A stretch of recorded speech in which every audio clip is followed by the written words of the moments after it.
Your alarm rings. Before your eyes even open, the day already belongs to someone else. There are messages waiting, deadlines waiting, bills waiting, a place you must be at a time you did not choose. You get up, not because your body is ready, but because the world has already started counting. And this feels normal to us. Work feels normal. Schedules feel normal. Spending most of your life trying to survive inside a system feels normal. But for most of human existence, this was not normal at all. For thousands and thousands of generations, humans lived without jobs, no bosses, no salaries, no offices, no clock on the wall deciding when life begins and ends. So the real question is not only, what did ancient humans do all day? The deeper question is this: when did humans lose their free time? Imagine waking up before cities, before factories, before school bells, before rent, before money.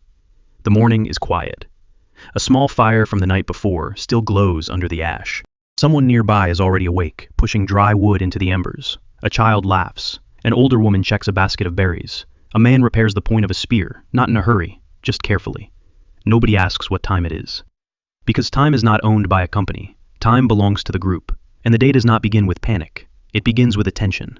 People look at the sky. They listen to birds. They notice the direction of the wind. They talk about tracks seen yesterday, fruit trees that may be ready, and which places are safe to visit. This is not laziness. This is knowledge. To live before jobs existed, you had to understand the world like a book. Where animals drink, which plants heal, which berries poison, which clouds bring rain, which silence means danger. Modern life teaches us to specialize. Ancient life forced people to notice everything. But here is the part that surprises modern people.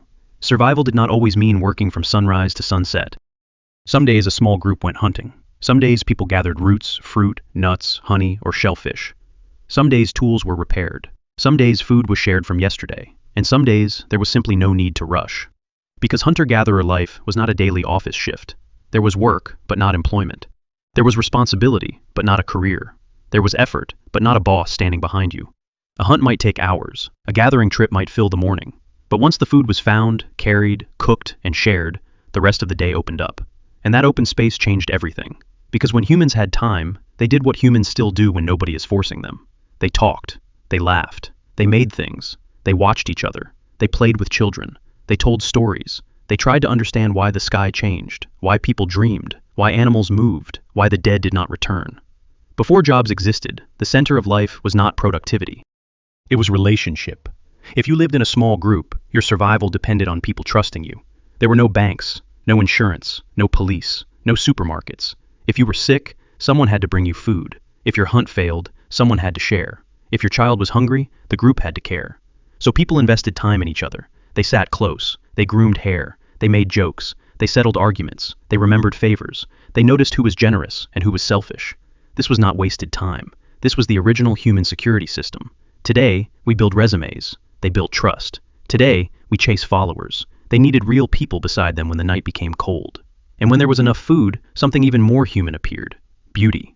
Deep inside caves, humans painted animals with movement, shadow, and power, not because a manager requested it, not because it paid rent, not because it was content. Because something inside the human mind wanted to leave a mark. On stone walls, they painted horses, lions, bulls, hands, creatures half real and half imagined. A person had to carry fire into darkness, had to prepare pigment, had to choose the wall, had to spend hours making lines that would outlive them by thousands of years. That is not survival, that is meaning. In other places, people drilled tiny holes into shells and turned them into beads. They carved bone. They shaped stone tools with care far beyond what was needed. They made music from hollow bones. Think about that. Before offices existed, before written history, before kings and taxes and cities, someone sat under an ancient sky and made an instrument. Not to escape life, but because life had room for music. This is what free time created, not emptiness, culture. Then the sun would begin to fall. The day changed color. The practical tasks slowed down. People returned to the fire. And around the fire, the human world became larger than the physical world. During daylight, people spoke about practical things: where to find food, who saw tracks, which plants were ready, who had broken a rule. But at night, conversation changed. The fire made a small circle of safety. Beyond it was darkness. Inside it were faces, voices, memories, and imagination. This is where people told stories. Stories of ancestors. Stories of animals that spoke. Stories of spirits. Stories of foolish people who made everyone laugh. Stories of danger, love, betrayal, hunger, courage, and mystery. The night fire may have been one of humanity's first classrooms, not a classroom with desks, a classroom of memory. Children learned who they were by hearing what the group remembered. Adults healed arguments by laughing together. The dead stayed alive through stories, and the future was imagined before it arrived. This was a different kind of wealth, not stored in coins, stored in memory. Not measured by income, measured by belonging. Of course, ancient life was not perfect. There was pain, there was hunger, there were injuries, there were dangerous animals. There were children who did not survive. There were storms, infections, fights, and fear. This was not paradise. But it was also not the endless work machine we imagine. Ancient humans were not spending every hour desperately chasing survival. They had hard days, they had hungry days, but they also had long afternoons. They had laughter, they had silence, they had time to sit without explaining why. And then, around 12,000 years ago, humans made a decision that changed everything. They planted seeds. At first, it must have seemed like genius. Why walk for food when food can grow beside you? Why follow animals when animals can be kept near home? Why depend on luck when the earth itself can be trained? Farming looked like control, but control has a price. A wild plant does not ask you to weed it. A forest does not ask you to defend it. A herd of wild animals does not need fences, but a field does. A field must be cleared, planted, watered, protected, harvested, stored, guarded. And once people depended on fields, they could not simply walk away. The first farm was not just a source of food, it was the beginning of the schedule. Because crops do not wait for your mood. Animals do not care if you are tired. Seasons do not pause because your body needs rest.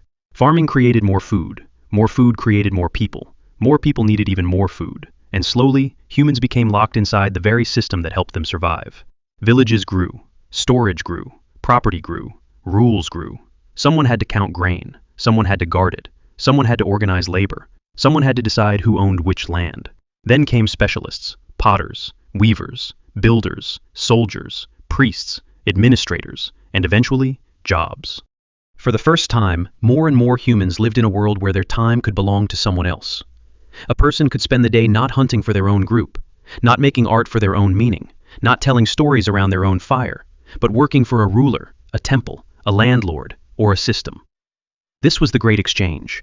Humans gained cities, but lost silence, gained food storage, but lost movement, gained civilization, but lost the old rhythm of the day. And now, thousands of years later, we wake up to alarms and call it normal. We sit under artificial light. We eat food grown by people we will never meet. We talk to hundreds online, but feel lonely beside real humans. We work all week hoping to buy back a small piece of time on the weekend. And when we finally rest, we feel guilty. Because the modern world taught us that doing nothing is failure.